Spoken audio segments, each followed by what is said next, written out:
Olá pessoal, bom, continuando aqui com os vídeos destinados para os concursos do IFPA e da UFPA, aqui eu vou abordar sobre as questões de noções de arquivo. Por quê? Porque isso está na parte de conhecimentos específicos para esses dois concursos, né? Então eu peguei provas não, questões, né, da IDECAM, que é a banca responsável pelo do IFPA, e a da CEPES, que é da UFPA.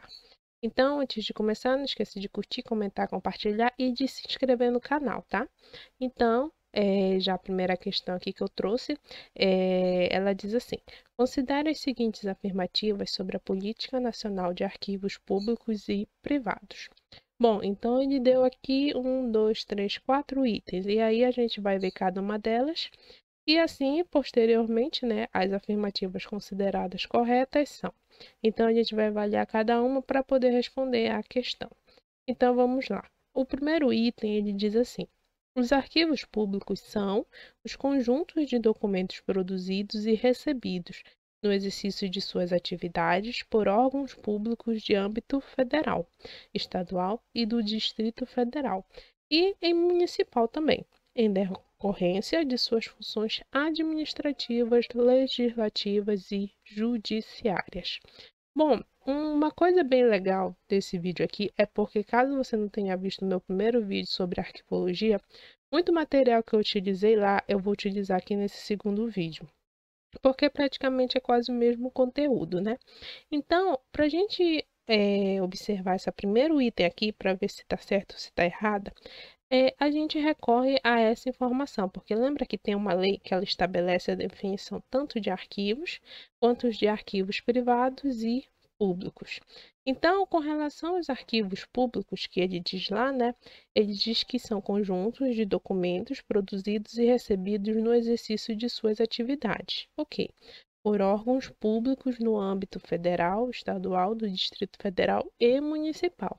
Então, quando a gente remete essa ideia de arquivos públicos, então a gente vem logo aquela ideia de órgãos públicos. Então, arquivos públicos são produzidos por órgãos públicos. E esses órgãos públicos é de todos os âmbitos, então, federal, estadual, Distrito Federal e municipal. E aí é graças à decorrência de suas funções administrativas, legislativas e judiciárias. Então, esse daqui é um conceito de arquivos públicos. E além disso, ele coloca dentro desse mesmo conceito de arquivo público, que também é esse daqui, olha só. Documentos produzidos e recebidos por instituições de caráter público, que é por entidades privadas encarregadas da gestão de serviços públicos no exercício de suas atividades. Então, isso daqui é o conceito de arquivos públicos. E aí, quando a gente olha aqui, mais uma vez, né, que ele diz que é o conjunto de documentos que é produzidos como recebidos por órgãos públicos. Então, é isso mesmo, né? Então, órgãos, seja no âmbito federal, estadual, Distrito Federal e municipal, graças às suas funções administrativas, legislativas e judiciárias. Então, a alternativa dessa questão está correta. Então, gente, o tipo desse tipo de questão, né, que é legal, porque, por exemplo, quando a gente tem certeza de um item, a gente já pode desconsiderar os outros, né? Então, a gente já sabe que está correto. Então, olha só, dá para desconsiderar só a letra D. É chatinho quando ocorre isso. Mas vamos continuar. O segundo item, ele diz assim: considera-se arquivos privados. Então, olha só, agora a gente vai ver arquivos privados. Os conjuntos de documentos produzidos ou recebidos por pessoas físicas ou jurídicas, em decorrência de suas atividades. Então, como a gente já viu dos arquivos públicos, então iremos ver sobre os arquivos privados. Bom, os arquivos privados, de acordo com a lei, ela diz que é conjuntos de documentos, mais uma vez produzidos ou recebidos por pessoas o quê? Físicas ou jurídicas. Então, olha só, ele não faz aquela distinção de órgão, entidades, nada. Apenas diz pessoas, e essas pessoas podem ser tanto físicas quanto jurídicas, né? Então, exemplos de empresas ou nós mesmos, em decorrência de suas atividades. Então, esse daqui é um conceito de arquivo privado. E além disso, ele também pode dizer aqui que também pode ser identificados pelo poder público como de interesse público e social. Ou seja, arquivo privado ele pode entrar nesse conceito, né, de interesse público, desde que sejam considerados como conjuntos de fontes relevantes para a história do desenvolvimento científico e nacional. Então, ele tem que ter essa base, essa importância, né, para o desenvolvimento da história. Então, isso aqui é muito interessante. E caso for identificado como de interesse público e social, não poderão ser alienados como dispersão ou poder da unidade documental, nem transferidos para o exterior, né? Porque afinal vai ser competência brasileira, né? Então é isso, o conceito de arquivo privado. E aí, quando a gente volta lá, né, ele diz justamente isso, que é produzido ou recebido por pessoas. Então, essas pessoas podem ser físicas ou jurídicas em decorrência de suas atividades. Então, a 12 estaria correta. Então, a gente pode olhar aqui, né, a gente ainda pode considerar a letra A, a letra C e a letra E. O terceiro item aqui, ele diz assim: serão divulgados por extrato no sítio eletrônico do Ministério do Planejamento, Orçamento e Gestão as demandas de fortalecimento da capacidade institucional enviadas pelos órgãos e entidades, suas justificativas e o impacto orçamentário resultante, quando houver. Então, isso daqui é uma coisa nova para mim. E aí eu fui pesquisar sobre isso, né? Que tem lá na lei. Encontrei isso aqui na Instrução Normativa número 3 de 2010, no artigo 11, que ele diz assim: serão divulgados por extrato no sítio eletrônico de quê? Da Secretaria da Gestão, desculpa. De quem? Do Ministério do Planejamento, Orçamento e Gestão na Rede Internacional de Computadores e no portal interno da gestão InformaSegs.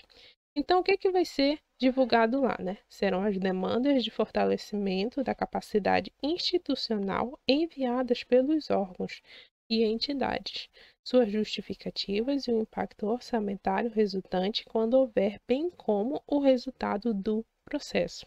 Essa parte em negrito, ela está destacando o que não está na questão lá. Então, quando a gente já percebe esse tipo de situação, a gente já pode desconsiderar a alternativa, né? Porque ela não está igual ao que está escrito na lei.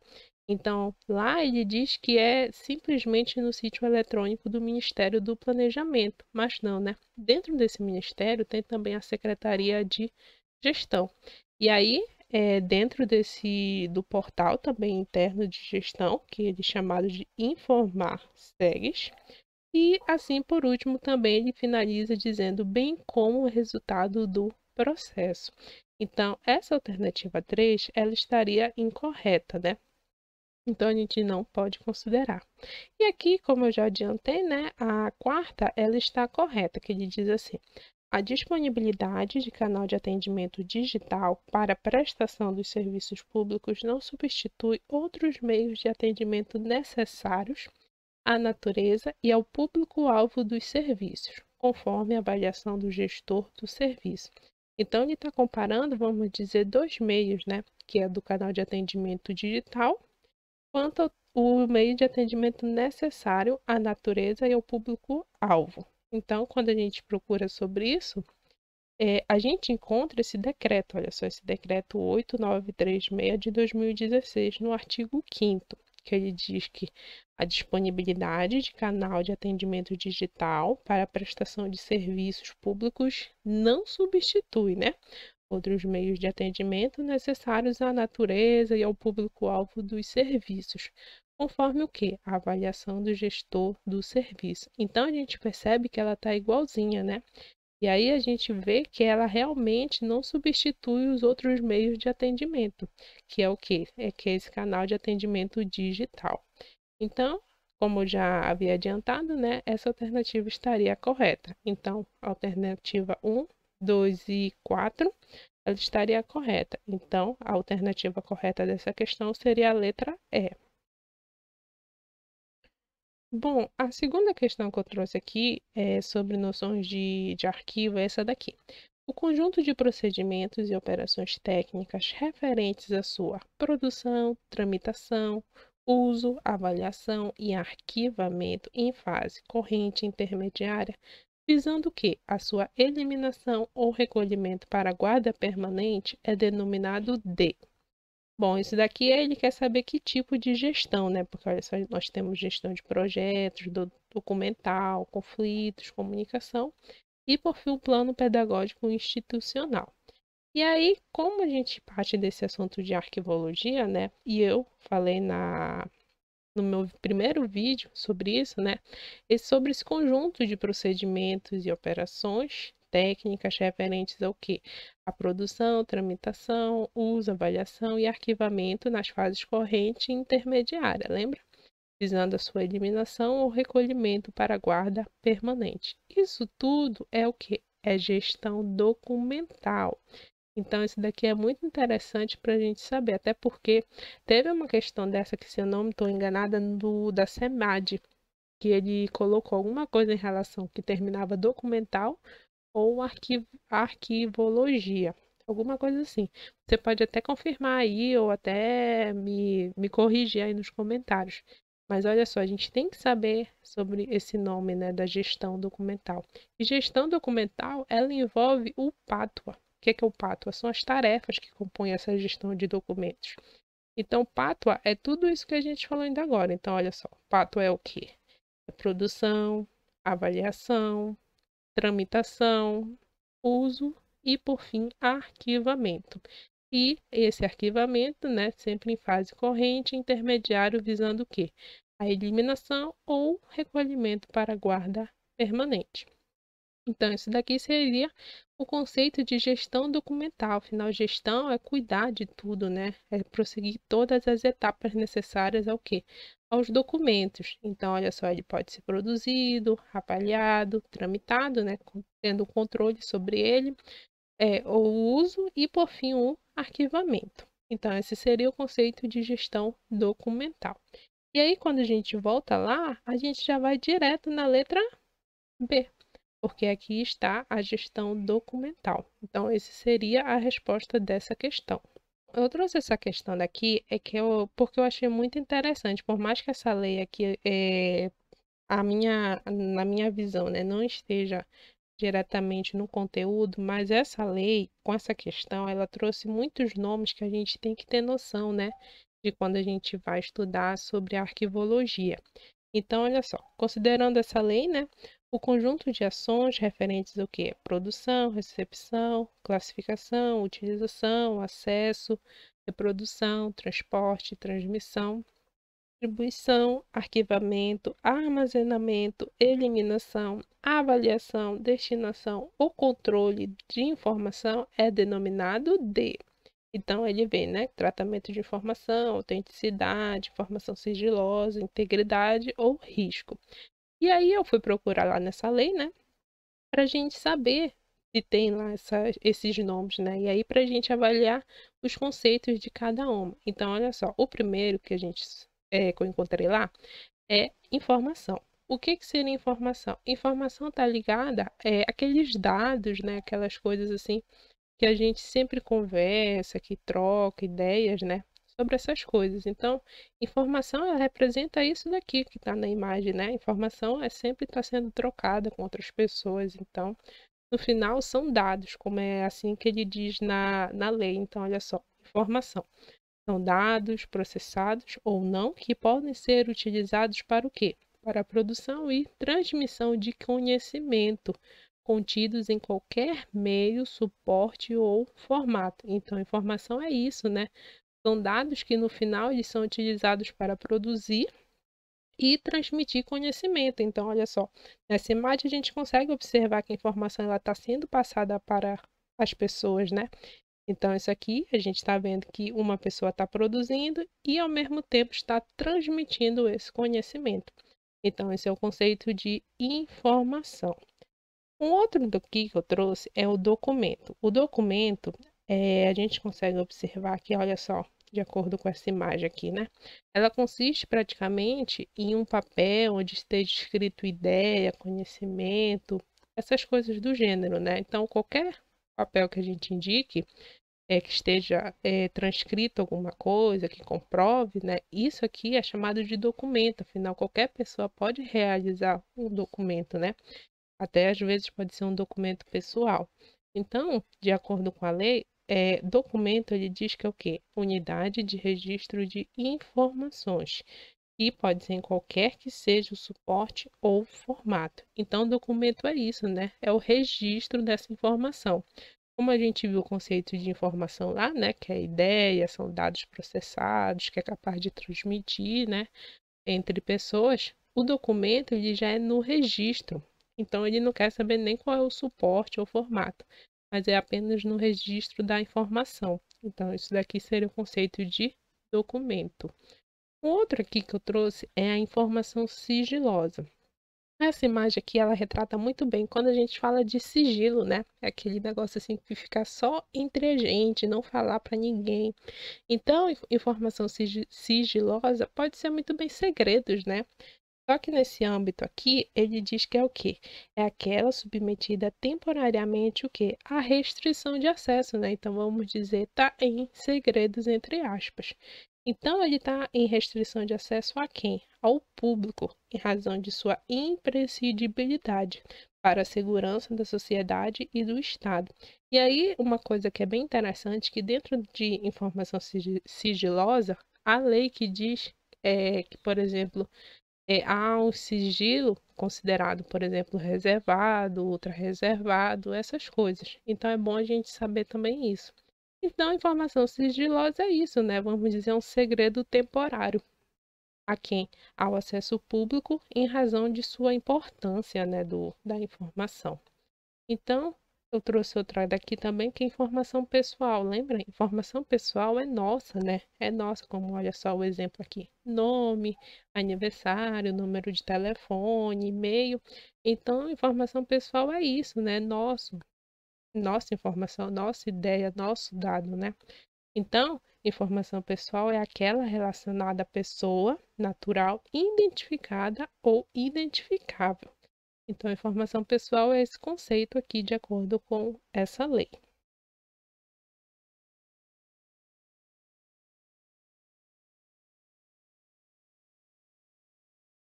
Um outro item também que ele fala, um conceito aqui, é em relação ao tratamento da informação. Tratamento, geralmente, daquela ideia de cuidar, né? De manter todos os parâmetros de acordo com o que tem que estar. Então, envolve, vamos dizer, vários manejos nessas coisas. Mas isso tudo em quê? Sobre a informação. Então, todo aquele cuidado para manter a informação intacta, né? Íntegra ali. Então, de acordo com a lei, o tratamento de informação já é o conjunto de ações. Então, que ações são essas? É a produção, recepção, classificação, utilização, acesso, reprodução, é muita coisa, olha só. Transporte, transmissão, distribuição, arquivamento, armazenamento, eliminação, avaliação, destinação ou controle da informação. Então, isso tudo é um conjunto, né? É um conjunto de quê?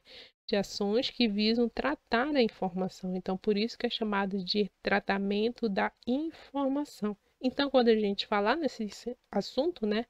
Tratamento de informação, a gente vai lembrar que ela é um conjunto de ações, que é tudo isso daqui em volta da informação.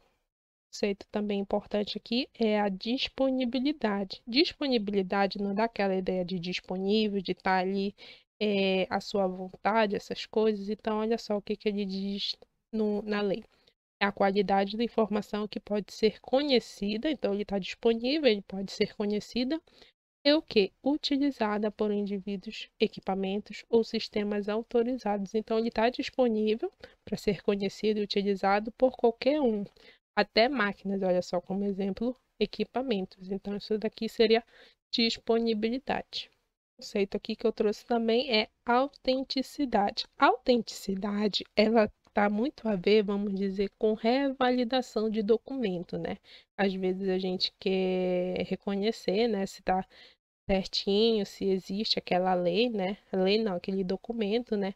Então, olha só, é a qualidade da informação que tenha sido produzida, expedida, recebida ou modificada por determinado indivíduo. equipamento ou sistema. Então, a gente quer saber se ele está mesmo de fato correto, né, de acordo, se foi autenticado aquele documento. Por quê? Porque ele pode ter sido produzido ou ter sido mudado, né, modificado, e assim por fim ele tem que estar de acordo, né, vamos dizer, com a legalidade. Então, o termo aplicado a isso seria autenticidade.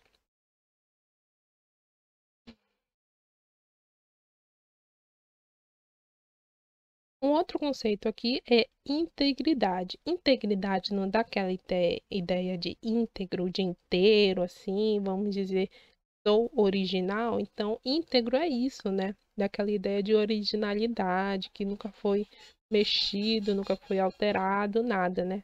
Então, íntegro é isso, olha só, é a qualidade da informação não modificada, inclusive quanto que a origem, trânsito e destino. Então, ele é íntegro, então ele não foi modificado nada.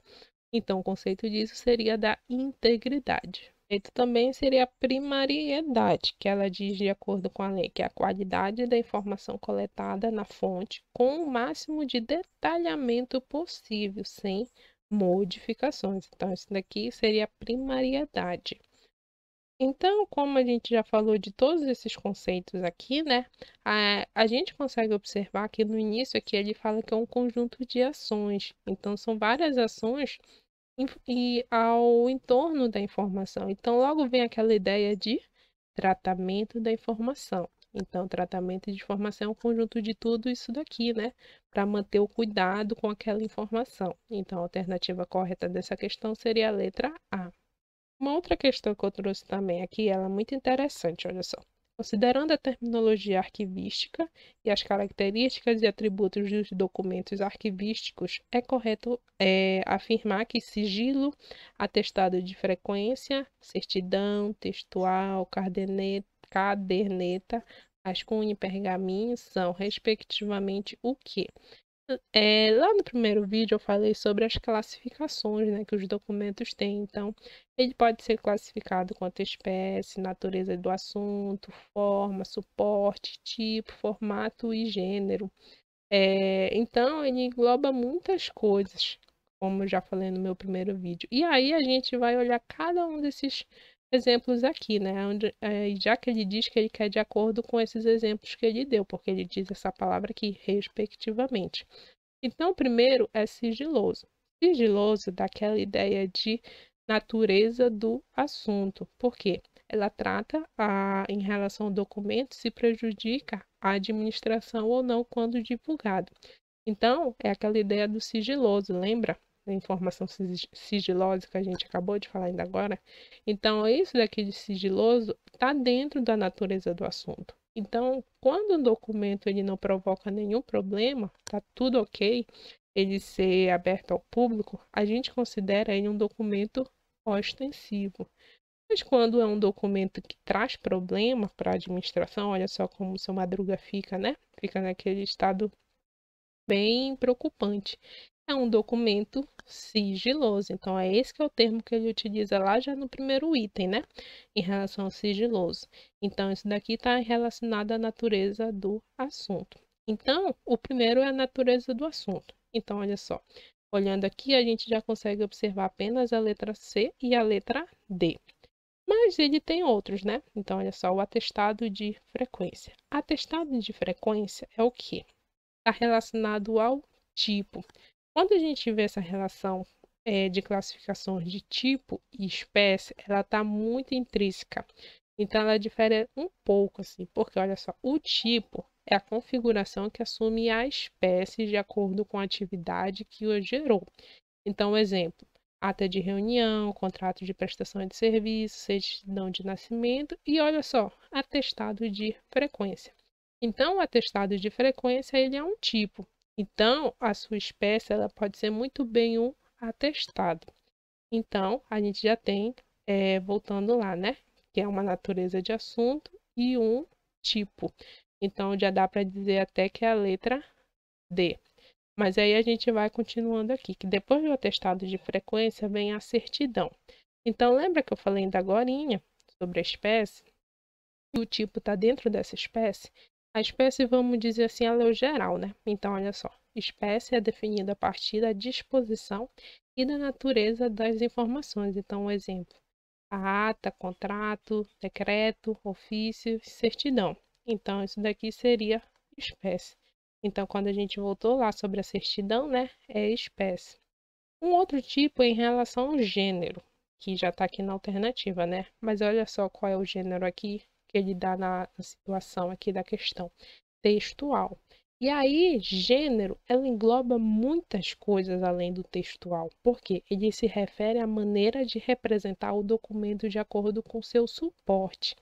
E aí, dentro do gênero, a gente tem inúmeras classificações. O primeiro é o textual, como a gente viu. Textual dá aquela ideia de texto, né? Escrito, essas coisas. Então, será uma informação escrita, usada com palavras e números. Então, isso seria um gênero textual. Cartográfico lembra aquela ideia de mapas e plantas? Então, esse daqui é um exemplo de gênero. Iconográfico, que é quando o documento possui informação em forma de imagem estática, então daquela ideia de ícones, de, vamos dizer, placas informativas, essas coisas, então isso seria o iconográfico. Então, esses daqui só são alguns exemplos pequenos, mas no meu primeiro vídeo eu falei de outros mais. Então, o gênero, o textual, ela se refere ao gênero. Então, depois de textual, a gente tem a caderneta. A caderneta, eu fiquei até em dúvida com relação ao pergaminho, porque eu encontrei exemplos que ela pode ser também na situação de formato, só que, por exemplo, a gente está falando de caderneta agora. Então, o formato, ele está relacionado às características físicas e técnicas de registro. Então, o formato, qual é o formato desse documento? Aí está dizendo, né? Pode ser livros, fichas, cadernetas e até pergaminho. Só que quando a gente volta lá para a questão, ele considera que o pergaminho, que é o último, ele é considerado como suporte. E aí, se você souber me explicar muito bem isso, né? Por que seria um suporte, que eu sinceramente não entendi, você me explica aí no comentário, por gentileza. E aí a gente tem um rascunho, justamente que ele é o penúltimo aqui, que o rascunho ele está relacionado à forma. Então, forma se refere ao estágio de preparação do documento. Então, ele pode ser pré-original, original ou pós-original. E aí, um exemplo de forma seria o próprio rascunho que está lá na questão. Que ele está, como já diz o nome, em rascunho, ele está sendo elaborado, então ele está sendo modificado e tudo. Então, esse daqui seria um exemplo de forma. Então, como eu já falei, né, a alternativa dessa questão aqui seria a letra D. Então, pessoal, finaliza aqui o vídeo. Desejo bons estudos para vocês e não esqueça de curtir, comentar, compartilhar e de se inscrever no canal.